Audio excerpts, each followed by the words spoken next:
Bonjour à tous et à toutes. Aujourd'hui c'est un tout nouveau format que nous vous proposons sur Bartolo Vidéo avec une fiction improvisée. Pour réaliser celle-ci, nous nous sommes appuyés sur le jeu Crimebox Investigation. Il s'agit d'un jeu vraiment sympa qui permet de simuler une enquête policière. Petite précision toutefois, cette vidéo n'est pas une publicité pour ce jeu. En revanche, nous l'avons créé pour notre festival théâtral qui se déroulera du 29 au 31 mars à l'auditorium de Ronchin.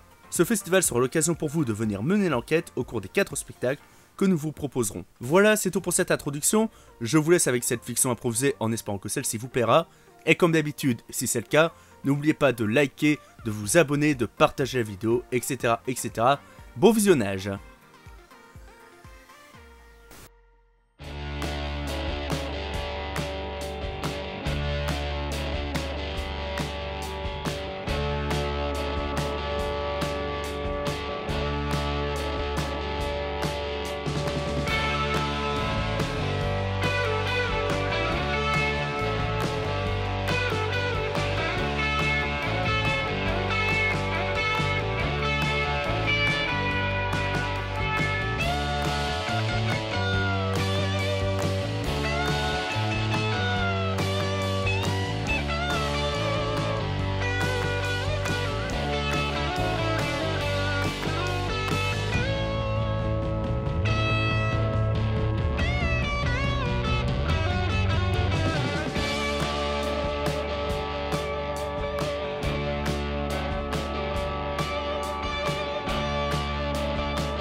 Fatigué.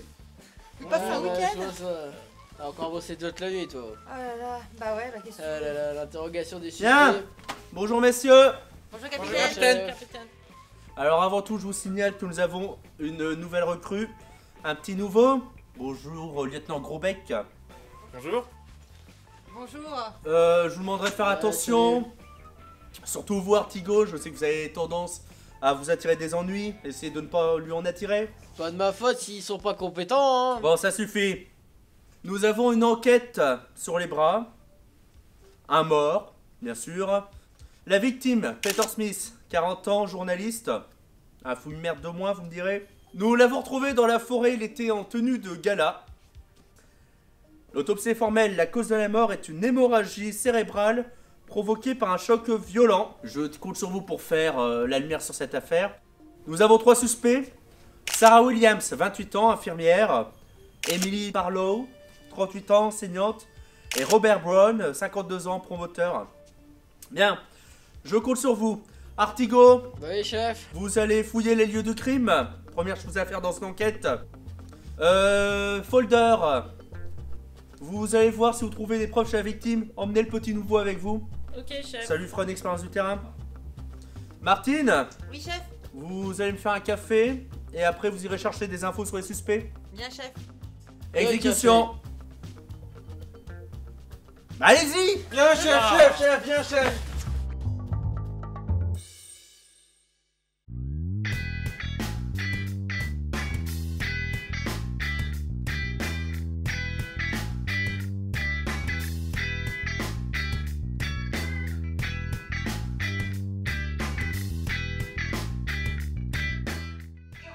Écoute un peu mon horoscope. Vous vous sentez un peu à l'étroit dans votre quotidien. Je vous amène une 4e pour le bridge. Oh non, chef, après on est déjà serré. Oh merde, en plus c'est une grosse. Non, chef, vous voyez pas le modèle en dessous?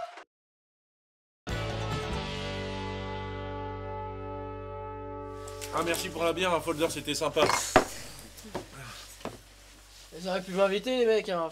Ah désolé, je savais pas. Donc je me suis renseignée, chef, sur le suspect numéro 1, Sarah Williams. Et il s'avère que Sarah et Peter, donc la victime, se connaissaient dans un cadre professionnel. Alors lequel je sais pas parce que lui il est journaliste, elle est infirmière, mais apparemment il y avait un lien entre les deux. Alors peut-être que en tant que journaliste il a fait une enquête en milieu médical ou je suis en train de me renseigner un peu plus sur ça. Et en effet, d'après son dossier, c'est bien le cas. Il y a quelques années, il a reçu un prix pour son enquête L'hôpital, un grand H, mais quoi donc derrière? D'accord. Bah moi de mon côté chef, sur le lieu du crime j'ai retrouvé quelques éléments suspects et notamment une seringue que j'ai pu retrouver là-bas. Intéressant. Peut-être une affaire de drogue ou un truc comme ça. Ok, très bien. Vous le donnerez à Folder plus tard pour qu'elle puisse l'analyser. Bien chef. Folder? Eh ben nous on a été au domicile de la victime avec Grosbec et on a trouvé une bouteille. Bouteille. Une bouteille qu'on a analysée. Oui, donc, Folder a super bien fait son boulot, hein, chef. Elle est super. Et ça, vas-y les et sa bouteille, en fait, la bouteille de la victime, hein, bien sûr. En fait, on a retrouvé des traces d'Émilie Darlot, je sais plus comment on prononce son nom, chef. Par contre, elle est mignonne. Hein. Intéressant. Je crois qu'il a envie d'aller l'interroger chef. Eh bien, très bien, lieutenant Grosbec. Allez interroger ce suspect. D'accord, très bien, chef. Est-ce que de mon côté je peux interroger me renseigner auprès du suspect numéro 2 et numéro 3? Faites, Martine. Artigo. Voilà, je vais retourner sur le lieu du crime et voir que je trouvais d'autres choses. Parfait, Folder, allez avec lui et voyez si vous trouvez des éléments un peu scientifiques. C'est votre boulot après tout. Oui, C'est chef. parti.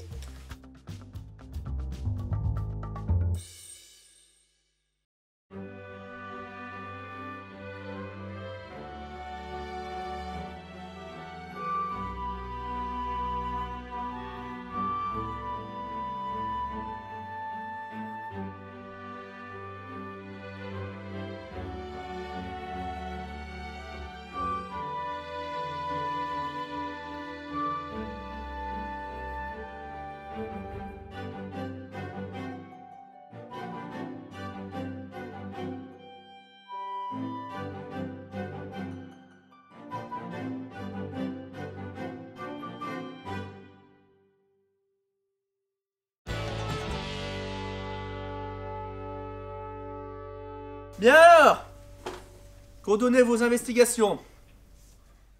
Donc d'après ma petite enquête sur le suspect numéro 2, Émilie Darlon, ces derniers temps, des gens bizarres lui rendaient visite tous les soirs. D'après sa famille. J'ai interrogé sa famille et qui me disent qu'il y avait pas mal de personnes assez bizarres, assez louches, qui lui rendaient visite chaque soir. Ils savent pas pourquoi, donc il va falloir que je gratte un petit peu sur tout ça, mais ils en savent pas plus. Quant au suspect numéro 2, Robert Brand, en fait les élections approchent et ce monsieur serait apparemment candidat aux élections. Et comme sa candidature est plutôt controversée, peut-être qu'il y a quelque chose dedans qui pourrait... je sais pas encore, là c'est vraiment très frais, c'est les dernières investigations que j'ai faites. Il me faut un petit peu de temps pour creuser tout ça. Intéressant. Creuser du côté de ce candidat aux élections, ça peut être intéressant. D'accord. Artigo? Yes. Alors nous du coup avec Folder on a été continuer à nos investigations sur le lieu du crime. Du coup on a trouvé un autre élément qui peut peut-être nous aider dans notre enquête. On a retrouvé dans la forêt une valise pleine de billets. Intéressant. Ouais, et on a reçu les analyses de la seringue. C'est les empreintes de Robert Brown, le promoteur, qu'on a trouvé sur la seringue. Et sur la valise de billets, celle d'Émilie Darlon, l'enseignante. Voilà qui est intéressant.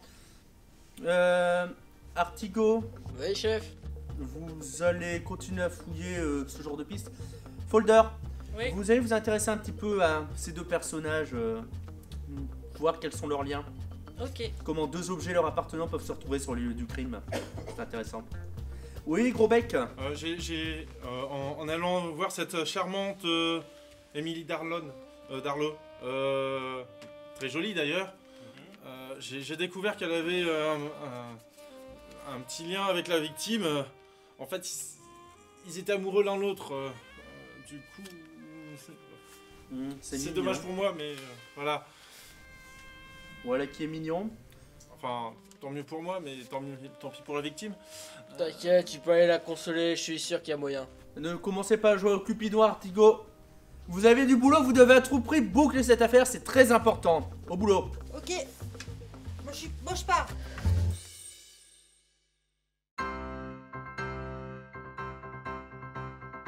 Non mais il a bon dos l'arrêté municipal. Hein.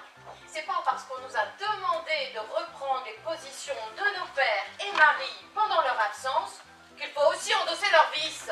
Bah, pardon, mais c'est quand même écrit là. Femme de raid rapide. Pour la survie de notre communauté, tant que les hommes auront déserté la ville, moi, monsieur le maire, vous somme de reprendre vos activités et tous les attributs de vos époux ou pères afin de protéger la prospérité de notre ville. C'est bien ce que je dis. On nous demande de préserver la prospérité de la ville, pas de perpétuer les mauvaises habitudes de vos bonhommes.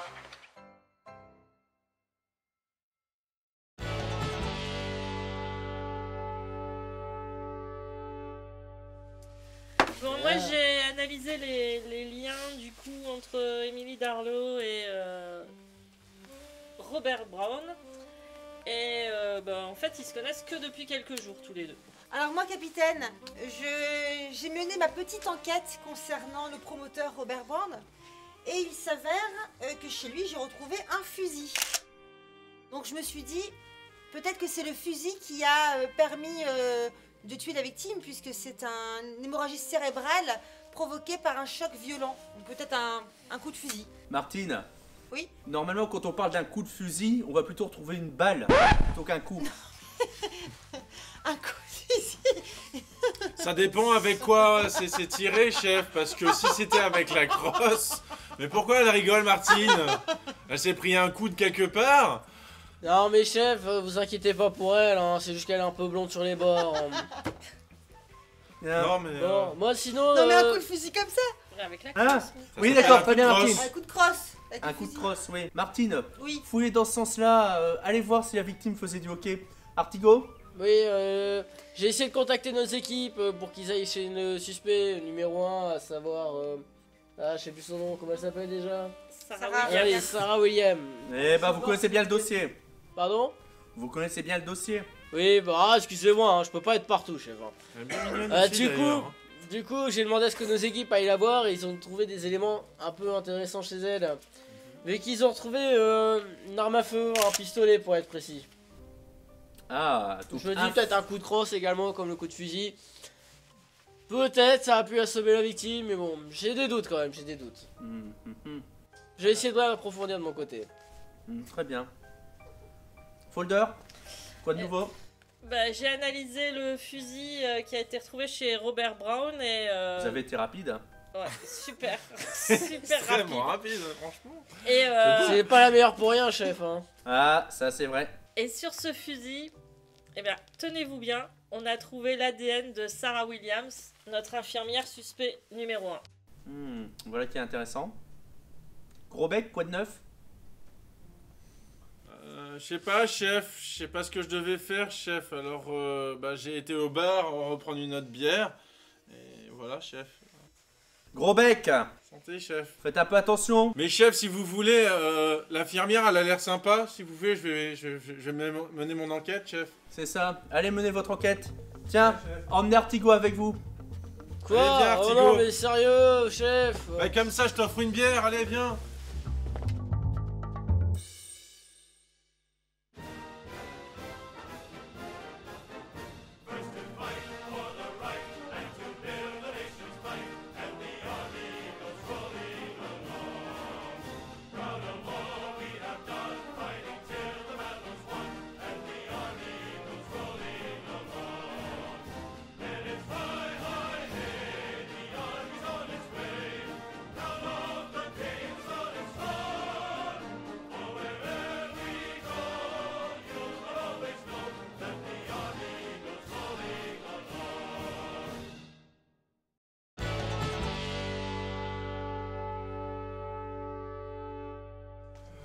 Bien!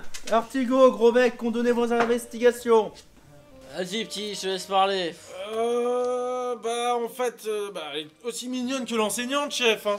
Mais, le seul truc que j'ai pu trouver en même temps en tant qu'infirmière, c'est normal, hein, mais elle quitte souvent son domicile. Et plusieurs jours. Elle dort peut-être là-bas. Hein. Ah, mais enfin, c'est logique. J'ai trouvé, chef. Il y a quelques années, Peter Smith, notre victime, réalise un reportage en collaboration avec Sarah Williams, infirmière. Fort de son succès, il décide il y a quelques années d'en réaliser la suite et revient donc s'entretenir avec l'infirmière pour approfondir le sujet. Sauf qu'au cours de cet entretien, il va découvrir quelque chose de beaucoup plus gros. Un secret qui risque bien de le propulser sur le devant de la scène et lui permettre de faire la couverture de Press Magazine pendant plusieurs semaines. Et ce secret, c'est Sarah Williams qui le lui a révélé au cours d'un de leurs entretiens, certainement par accident. En effet, si Sarah Williams quitte souvent son domicile pendant plusieurs jours, c'est pour retrouver en cachette son amant, Robert Brown. Ensemble, ils vont à la chasse, dans un petit coin de forêt tranquille, où ils ne risquent pas d'être surpris. Seulement, au cours de l'un de ces week-ends en amoureux, Sarah Williams a découvert quelque chose qu'elle n'aurait jamais dû découvrir. Robert Brown se drogue. Pour preuve, la seringue que nous avons retrouvée sur les lieux du crime. Une dispute s'en est suivie, M. Brown souhaitant faire taire Mme Williams, ce terrible secret pouvant lui coûter son élection. Au cours de cette dispute, le promoteur s'est montré particulièrement violent et a blessé l'infirmière. Ce qui explique la présence de sang de celle-ci sur le fusil utilisé par Robert Brown au cours de ses séances de chasse. Suite à cette dispute, Sarah Williams a pris peur et a préféré acquérir une arme pour se défendre s'il prenait à Robert Brown l'envie de la violenter à nouveau. C'est ce secret qu'elle a révélé à Peter Smith au cours de l'un de leurs entretiens. Celui-ci a commencé à fouiller, ce qui a déplu à Robert Brown, qui a décidé de mettre la pression à la petite amie de Peter Smith, Emily Darlow. Pendant plusieurs jours, il a envoyé chez elle ses hommes de main pour l'intimider. Sauf que celle-ci refusait de faire part de la situation à notre journaliste, ne prenant pas la situation au sérieux. Après tout, en tant qu'enseignante, elle a l'habitude des sales gosses qui jouent gros dur. Robert Brown a donc décidé de se rendre lui-même au domicile de Darlow pour lui faire une offre qu'elle ne pourrait pas refuser. Une somme d'argent monumentale contre le silence de son compagnon. Et pour lui prouver sa bonne foi, il a même amené à l'enseignante un premier versement dans une valise en lui indiquant qu'il la recontacterait quelques jours plus tard pour que Smith lui donne sa réponse. Ne sachant que faire face à la détermination de Robert Brown, elle a décidé de tout raconter à son amoureux, non sans s'être enfilé au préalable une bonne bouteille pour se donner du courage. Peter a refusé de céder au chantage, et c'est ainsi que, quelques jours plus tard, Robert Brown a donné rendez-vous à Emily Darlow dans un petit coin perdu en pleine forêt. Le même coin où il allait chasser avec Sarah Williams et où il s'était disputé. Quelle fut sa surprise de voir arriver sur les lieux du rendez-vous, non pas l'enseignante, mais Peter Smith. Celui-ci avait pris soin de revêtir sa plus belle tenue de gala pour renforcer l'intensité du moment. Arrivé devant Robert Brown, il se contenta de brandir la mallette pleine de billets, puis de la lancer en guise de réponse au pied du promoteur, avant de tourner les talons. Voyant déjà sa carrière s'effondrer par la faute de cet être insolent qui avait l'outrecuidance de vouloir révéler ses plus sombres secrets, Robert Smith fut pris d'un coup de folie et il attrapa la première chose qui lui tomba sous la main. Une arbre que nous n'avions pas retrouvée sur les lieux du crime, pour la simple et bonne raison qu'elle avait toutes les raisons d'y être. Une bonne grosse branche d'arbre dont il asséna un coup monumental sur la tête de Peter Smith qui succomba sur le choc. Revenant à lui, Robert Smith jeta son arme au loin avant de prendre la fuite, abandonnant sur place la seringue qu'il avait perdue sur place lors de la dispute avec Sarah Williams, sa valise pleine de billets et le corps sans vie du journaliste Peter Smith. Félicitations, vous avez résolu cette affaire.